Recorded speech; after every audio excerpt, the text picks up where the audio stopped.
एक बार एक डिक्टेटर को लाइव टीवी के ऊपर उसकी वाइफ के साथ हाथ पैर बांध के उसको एग्जीक्यूट कर दिया गया था। जी हाँ, तो ये बात है यहाँ पे 1989 की। उस टाइम पे जो रोमानिया का जो प्रेसिडेंट था ना, निकोलाई चाउशेस्कू, जो 24 इयर्स से यहाँ पे रोमानिया का प्रेसिडेंट भी था और जनरल सेक्रेटरी भी था यहाँ पे रोमानियन कम्युनिस्ट पार्टी का, और वो एक डिक्टेटर था। यानी उस टाइम पे जो है वो रोमानिया में कोई भी इलेक्शंस नहीं होते थे, इलेक्शंस के ज़रिए ये जो है वो सिलेक्शंस नहीं होने दे रहा था, और रोमानिया में जो है वो अपनी डिक्टेटरशिप इसने बरकरार रखी हुई थी और लोग इससे इंतहाई तंग आ चुके थे।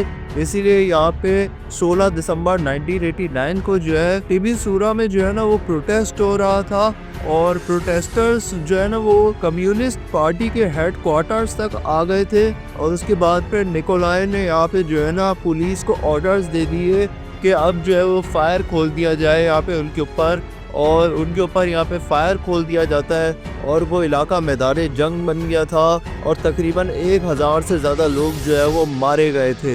उसके बाद फिर और ज़्यादा प्रोटेस्ट यहाँ पे होना शुरू हो गए, और उसके बाद फिर अपने इमेज को साफ करने के लिए और कंडीशन को कंट्रोल में लाने के लिए जो है वो निकोलाई ने ये अनाउंस किया पब्लिक टीवी के ऊपर कि 22 तारीख को जो है वो एक स्पीच देंगे यहाँ पे बुकारेस्ट में, और वो स्पीच जो है वो लाइव ब्रॉडकास्ट की जाएगी नेशनल टीवी के ऊपर। और ये उसके ज़िंदगी की सबसे बड़ी गलती थी। फिर आता है यहाँ पे 22 दिसंबर 1989। बहुत ज़्यादा लोग जो है वो यहाँ पे आए हुए थे निकोलाई के अगेंस्ट प्रोटेस्ट करने के लिए, और निकोलाई फिर आता है अपनी ऑडियंस को हाथ हिलाता है और जो है वो अपनी स्पीच देना शुरू करता है। लेकिन स्पीच से पहले ना यहाँ पे एक साउंड आ रहा था, और ये साउंड जो है ना वो बड़े बड़े स्पीकर्स के ज़रिए चलाया जा रहा था। ऑडियंस बिल्कुल खामोश खड़ी हुई थी।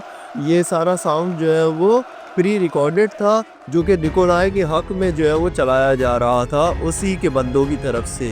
और फिर निकोलाई जो है वो स्पीच देना शुरू करता है, और फिर अचानक से जो है वो ऑडियंस जो है वो निकोलाई के खिलाफ नारे लगाना शुरू करती है, जिसकी वजह से निकोलाई भी स्पीच देने के दौरान जो है वो खामोश हो जाता है, क्योंकि वो आवाज़ें बहुत ज़्यादा बुलंद थी।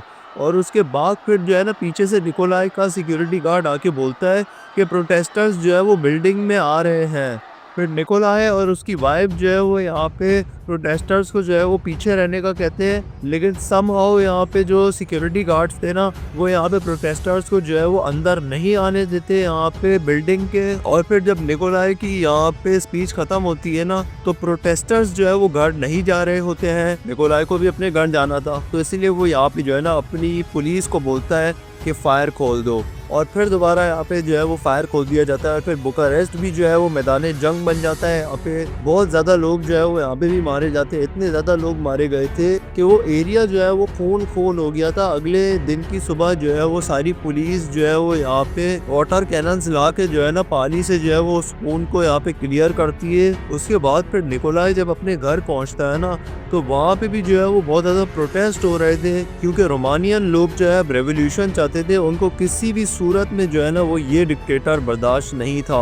उसके बाद फिर यहाँ पे जो है ना प्रोटेस्टर्स बिल्डिंग के अंदर घुस गए थे, और उसके बाद फिर निकोलाई जो है वो अपनी बिल्डिंग की छत के ऊपर एक हेलीकॉप्टर मंगवाता है, और हेलीकॉप्टर में बैठता है और जो है वो वहाँ से निकल लेता है, और वो दूसरे शहर जा रहा होता है कि रास्ते में यहाँ पे एक ऐलान होता है कि अगर अब कोई भी जो है वो हेलीकॉप्टर या फिर जहाज जो है वो हमें आसमान में नज़र आया तो हम उसको फाड़ देंगे, हम उसको जो है वो गिरा देंगे। तो उसके बाद फिर बीच रास्ते में ही जो है वो हेलीकॉप्टर वाला जो है वो उतार देता है यहाँ पे निकोलाई को और उसकी वाइफ को, क्योंकि उन प्रोटेस्टर्स के साथ जो है वो पुलिस भी मिल चुकी थी। अब पुलिस को भी ये डिक्टेटर अब बर्दाश्त नहीं था, तो पुलिस ही जो है वो यहाँ पे अरेस्ट कर लेती है यहाँ पे निकोलाई को, और उसके बाद फिर उसको ट्रायल के लिए लाया जाता है, जिसकी ऑफिशियल फुटेज यही है जो मैं आपको दिखा रहा हूँ। ट्रायल फिर यहाँ पे शुरू होता है, और फिर निकोलाई को उसके सारे गुनाह बताए जाते हैं, और निकोलाई यहाँ पे हंस रहा होता है, और उसके बाद फिर सजा सुनाई जाती है जो थी यहाँ पे death sentence by firing squad, यानी कि उनको फायरिंग करके जो है वो एग्जीक्यूट किया जाएगा। और उसके बाद फिर जो है वो आर्मी जो है वो उसके करीब आती है, और एक आर्मी सोल्जर जो है वो यहाँ पे अपने साथ रोप लेके आता है, जिसे निकोलाई और उसकी वाइफ जो है वो यहाँ पे प्रोटेस्ट करना शुरू कर देते हैं, आर्गुमेंट करना शुरू कर देते हैं। कि हमें जो है वो बांधने की ज़रूरत नहीं है, हम जो है वो कहीं नहीं भागेंगे। उसके बाद फिर आर्मी के ऑफिसर्स जो है वो यहाँ पे एलिना को और निकोलाई को जो है वो यहाँ पे पकड़ लेते हैं। एलिना प्रोटेस्ट कर रही होती है, उसको भी बांध देते हैं और उसके बाद फिर निकोलाई को भी बांध देते हैं और उसके बाद फिर वो यहाँ पे ले जाते हैं खुले एरिया में, एक खुली जगह पे। और 25 दिसंबर यानी कि क्रिसमस वाले दिन जो है वो फायरिंग करके जो है वो निकोलाई को और उसकी वाइफ एलिना को यहाँ पे जो है वो एग्जीक्यूट कर दिया जाता है।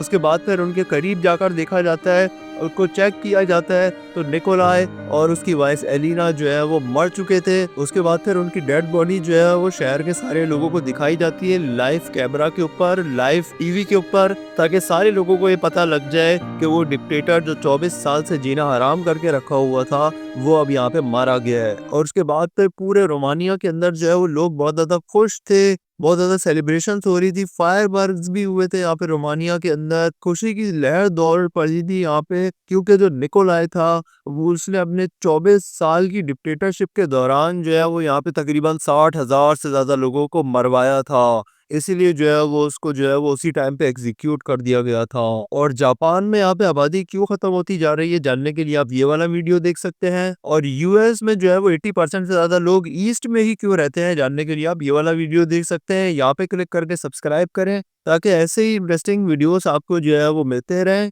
मैं मिलूंगा अपनी अगली वीडियो में, तब तक के लिए गुड बाय।